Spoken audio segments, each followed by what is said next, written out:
In this tutorial, we're going to take a look at how you can add a typewriter effect to your videos in Adobe Premiere Pro.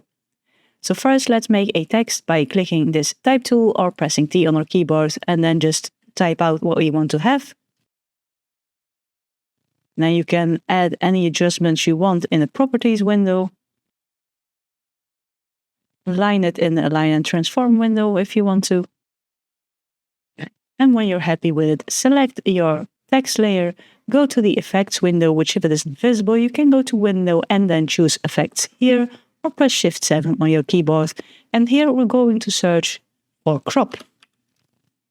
And then add the crop to our text layer. In the Effect Controls window here, look for Crop, and then if you select it, you can see these handles which appear here. And these handles let you crop, so you can just drag all these handles. For this, we're going to drag the right handle totally to the left so we don't see any text anymore. Do make sure you're in the beginning of your timeline. And then with crop still selected, we're going to add a keyframe to right here by clicking the stopwatch. And then we're going forward 5 or 10 frames by holding down the Shift key and pressing the right arrow key on our keyboard.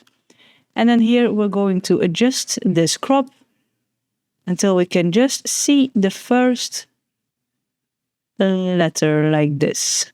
And then do the same for the second. Shift right arrow to move forward 5 frames and then move this crop to the next letter.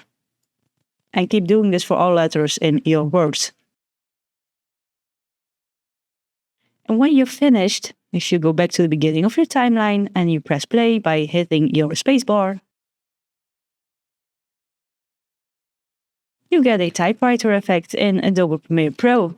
Now you can go forward 10 frames if you want to by same way, holding down your Shift key and then pressing your right arrow twice.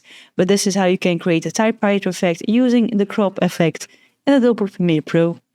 Like the video if you liked it, subscribe if you want to see more of my videos, and as always, thank you for watching and I'll see you in the next one.